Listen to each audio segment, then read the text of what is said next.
Praise the Lord. Good morning. ప్రభువైన యేసుక్రీస్తు శుభనామంలో మీ అందరికీ వందనములు. చిన్న ప్రార్థనతో ఈరోజు దేవుని వాగ్దానాన్ని స్వతంత్రించుకుందామా? పరిశుద్ధుడైన మా తండ్రి, నీ ఘనమైన శ్రేష్టమైన నామాన్ని బట్టి మీకు వందనాలు చెల్లిస్తూ ఉన్నాను ప్రభువా.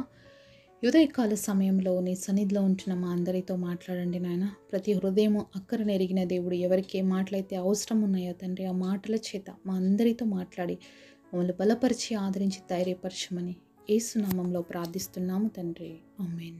ఈరోజు దేవుని వాగ్దానము రోమీలకు రాసిన పత్రిక 15వ అధ్యాయం 13వ వచనం.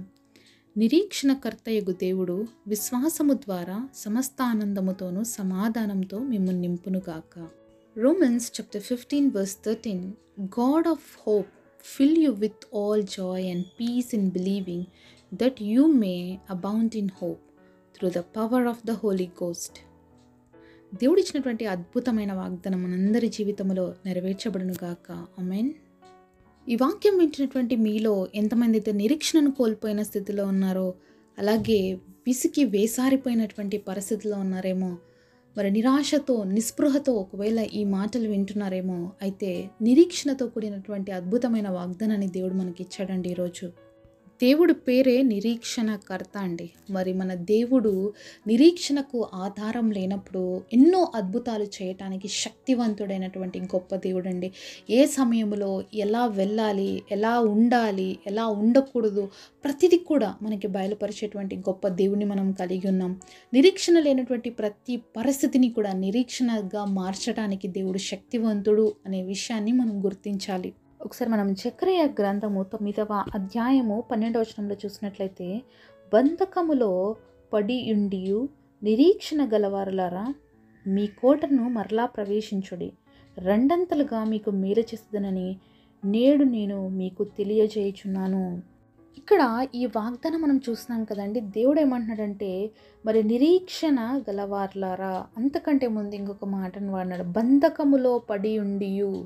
అంటే ఒక క్లిష్టమైన పరిస్థితులలో ఉండి, ఒక ఇబ్బందికరమైనటువంటి పరిస్థితుల్లో ఉండి, ఏ హోప్ లేనటువంటి పరిస్థితుల్లో ఉండి, ఏమీ జరగదు అన్ని పరిస్థితుల్లో ఉన్నటువంటి మీరు నిరీక్షణను కోల్పోకుండా ఇంకా నా మీద నిరీక్షణ కలిగి ఉన్న వారులారా అని ఇక్కడ పిలుస్తున్నాడండి. పిలుస్తూ ఏమంటున్నాడంటే, రెండంతలుగా మీకు మేలు చేసేదను. ఎలా బ్లెస్ చేస్తారంటే దేవుడు మనల్ని, ఎలా మేలు చేస్తారంటే దేవుడు మనకు డబల్ పోర్షన్. ఈరోజు నీ జీవితంలో నిరీక్షణ లేనటువంటి పరిస్థితులు, అలాగే నువ్వు ఊహించినటువంటి ఎన్నో పరిణామాలు నీ చుట్టూ జరుగుతుండవచ్చు. అయితే నువ్వు నిరీక్షణ ఎవరి మీద ఉంచాలని దేవుడు కోరుకుంటున్నాడంటే, ఆయన మీద నువ్వు నిరీక్షణ కలిగి ఉన్నప్పుడు దేవుడు ఏం చేస్తాడంట, రెండంతలుగా మేలు చేస్తాను అంటున్నాడు. ఈరోజు ఆశిస్తున్నావా దేవుడి సన్నిధిలో నువ్వు రెండంతలుగా మేలు పొందుకోవాలంటే నువ్వు ఎవరిని ఆశ్రయించాలి? మన కొరకు నిరీక్షించేటువంటి దేవుడు పైన, నిరీక్షణకర్త అయినటువంటి దేవుడు పైన మనం నిరీక్షణ కలిగి ఆధారపడినప్పుడు దేవుడు ఇచ్చేటువంటి రెండంతలైనటువంటి బ్లెస్సింగ్ని మనం రిసీవ్ చేసుకోబోతున్నాము. ఒకసారి మనము 2 సమూయేలు గ్రంథము 9వ అధ్యాయము 8వ వచనం చూద్దాము. అతడు నమస్కరించి, చచ్చిన కుక్క వంటి వాడనైన నా ఎడల నువ్వు దయచూపుటకు నీ దాసుడనగు నేను ఎంతటి వాడనెను. ఇక్కడ ఎవరంటున్నారు ఈ మాట అని మనం చూసినట్లయితే, మరి మెఫీబోషెత్. ఎవరు ఈ మెఫీబోషెత్ అంటే యోనాతాను యొక్క కుమారుడు. అంటే యోనాతాను ఎవరో మనకు బాగా తెలుసు కదండి. మరి దావీదు యొక్క ప్రాణ స్నేహితుని యొక్క కుమారుడు అనమాట మెఫీబోషెత్. అయితే మరి ఇక్కడ మనం ఒక విషయాన్ని జాగ్రత్తగా ఆలోచిస్తేనండి, మనకి ఎందుకు మెఫీబోషెత్ చచ్చిన కుక్కని అని పోల్చుకుంటున్నాడంటే, ఈ మెఫీబోషెత్కి 2 కాళ్ళు లేవు, కుంటివాడు. తను యుద్ధం జరుగుతున్న సమయంలో మరి తనను మోసుకెళ్తూ కింద పడేసినప్పుడు ఆ బిడ్డ 2 కాళ్ళు కూడా కుంటివైపోతాయి. నిజానికి ఈ మెఫీబోషెత్ రాజు యొక్క కుమారుడు. మరి అలాంటి ఈ కుమారుడు ఎక్కడ పెరగాల్సి వచ్చింది తెలుసా? ఒక దాది ఇంట్లో పెరగాల్సి వచ్చింది. ఒక హీన దశలో పెరగాల్సి వచ్చింది. 2 కాళ్ళు లేనివాడుగా, అలాగే ఏమీ లేనివాడుగా పెరగాల్సి వచ్చింది. ఎందుకంటే మెఫీబోషెత్ అంత చిన్న ప్రాయంలో ఉన్నప్పుడే వాళ్ళ తాత యుద్ధంలో చనిపోతాడు, వాళ్ళ నాన్న యుద్ధంలో చనిపోతాడు. మెఫీబోషెత్కి అంతా కూడా చుట్టూ శత్రువులాగానే కనిపిస్తున్నారు, కానీ తననంటూ ప్రేమించే వ్యక్తులు కానీ, తనంటూ దగ్గర తీసే వ్యక్తులు కానీ ఉన్నట్లుగా ఎక్కడ కూడా ఒక హోప్ అనేది, నిరీక్షణ అనేది లేనటువంటి స్థితిలో ఉన్నాడు మెఫీబోషెత్. అలాంటి స్థితిలో ఉన్నటువంటి ఈ మెఫీబోషెత్కి ఉన్నట్లుండి ఒక వార్త వచ్చింది. మరి రాజు అయినటువంటి దావీదు నిన్ను పిలుస్తున్నాడు, ఆయన దగ్గరికి, ఆయన రాజ్యంలోకి రావాలంట అన్నప్పుడు ఒక్కసారిగా మెఫీబోషెత్ ఉలిక్కి పడినాడు. ఎందుకంటే మరి దావీదు మరి వాళ్ళ తాతకి శత్రువు అని, తర్వాత మరి ఎవరైతే రాజ్యంలో ఉంటారో వాళ్ళ వంశం లేకుండా చేసేస్తారో అని ఎంతోమంది ఎన్నో రకాలుగా మెఫీబోషెత్కి చెప్పుండొచ్చు.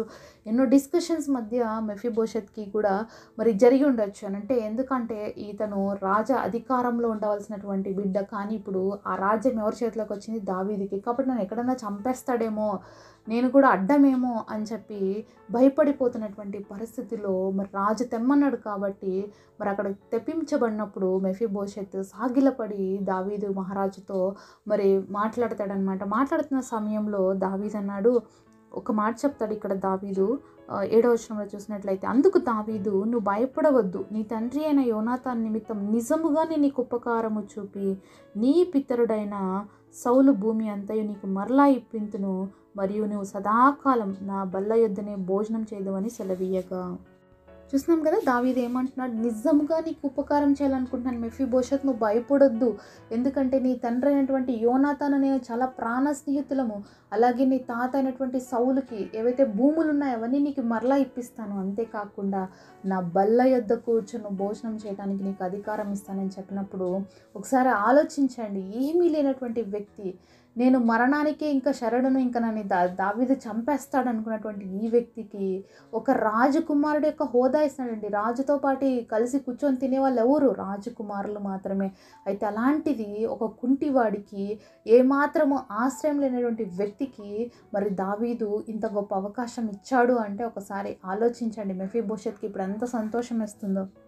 ఇక్కడ మనం మెఫీబోషెత్ని చూసినట్టుగా అదే ప్లేస్లో మనల్ని మనం పెట్టుకొని ఆలోచిస్తే మనకు అర్థమవుతుంది ఏంటి అంటే, పరమ తండ్రిగా మన దేవుడు కూడా దావీదు ఏ విధంగా మెఫీబోషెత్కి అవకాశం ఇచ్చాడో, మనం పాపము చేత అపరాధం చేత చచ్చిన స్థితిలో ఇంకా దేనికి పనికిరాము, మరి ఏ విధంగా అయితే నిస్సహాయ స్థితిలో మెఫీబోషెత్ ఉన్నాడో, అలాగే నేను కూడా ఈరోజు మెఫీబోషెత్ లాగా నిస్సహాయ స్థితిలో ఉన్నానని నువ్వు కూడా బాధపడుతున్నట్లయితే, మరి దావీదు ఏ విధంగా మెఫీబోషెత్ని ఆదరించాడో, అలాంటి మరి దావీదుకి అంత మంచి మనసు ఇచ్చినటువంటి గొప్ప దేవుడే ఈరోజు నీతో స్వయాన చెప్తున్నాడు, నేను నీకున్నాను, నేను నిన్ను ఆదరిస్తాను, నిరీక్షణ అనేటువంటి నీ స్థితిని నేను నిరీక్షణంగా మారుస్తాను అని చెప్పి దేవుడు ఈరోజు మనతో మాట్లాడుతుంటే నమ్మకుండా అలాగే మౌనంగా ఉండిపోతావా?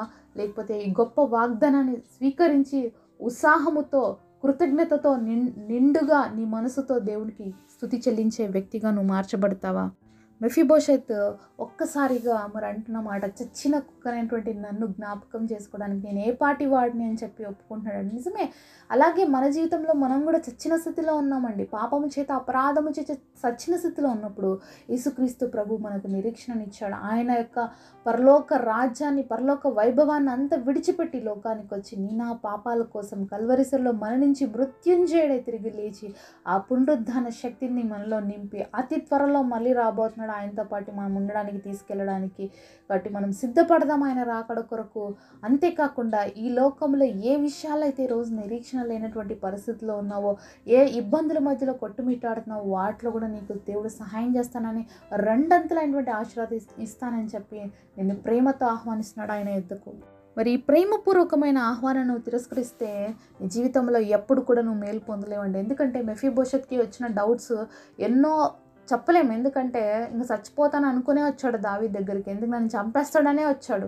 కానీ అలాంటి వ్యక్తికి ఒక నిరీక్షణ లేనటువంటి స్థితిలో ఎంత గొప్ప ఆదరణ దొరికింది. రాజకుమారులతో పాటు ఒకడిగా ఉండి భోజనం చేసే అర్హత దొరికింది. ఈరోజు దేవుడు నీకు ఇచ్చేటువంటి అవకాశాన్ని కూడా నువ్వు నిర్లక్ష్యం చేస్తే నువ్వు కూడా గొప్ప అవకాశాన్ని కోల్పోతావు. దేవుడి బిడ్డగా ఉండవలసినటువంటి ఆధిక్యతను కోల్పోతావు. దేవుడు నీకు ఇచ్చినటువంటి అవకాశాన్ని నువ్వు కోల్పోతావు. కాబట్టి జాగ్రత్త. ఈరోజు మెఫీబోషెత్ యూటిలైజ్ చేసుకున్నాడు కాబట్టి అంత గొప్పగా రాజకుమారులతో పాటు ఉండే భాగ్యం దొరికింది. ఈరోజు నువ్వు కూడా యేసుక్రీస్తు ప్రభుని సొంత రక్షకుడుగా అంగీకరిస్తే నీకు కూడా ఎంతో గొప్ప ఆధిక్యత దొరుకుతుంది పరలోక రాజ్యంలో నిరంతరం యేసు ప్రభుతో ఉండడానికి. ఎప్పుడైతే దేవుడి మాటను అంగీకరించి మనం లోబడతామో ఈ వాగ్దానంలో చూసినట్లుగా సమస్త ఆనందం మనకు కలుగుతుంది. అలాగే సమాధానంతో దేవుడు మనల్ని నింపుతానన్నాడు. అంతకంటే ఇంకేం కావాలండి? ఈరోజు నువ్వు సమాధానం లేకుండా ఉన్నావా?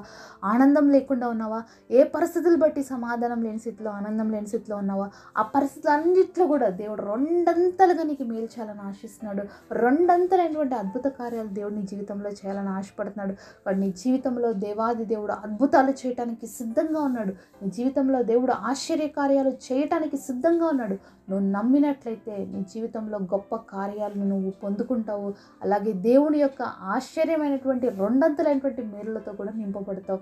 వాటి విశ్వాసం ఉంచు. ఈరోజు నీ చుట్టూ పరిస్థితులు ఏ విధంగా ఉన్నా దేవుడు నిన్ను గొప్ప చేయబోతున్నాడని, మెఫీబోషెత్ని ఆశీర్వదించిన దేవుడు ఈరోజు నిన్ను కూడా ఆశీర్వదించబోతున్నాడని, అన్ని విషయాలు ఆయన తోడు నడిపిస్తాడని నిరీక్షణతో ముందుకు సాగు. దేవుని యొక్క అద్భుత కార్యాన్ని రిసీవ్ చేసుకోబట్టి కృప దేవుడు మనందరికీ దయచేయునుగాక.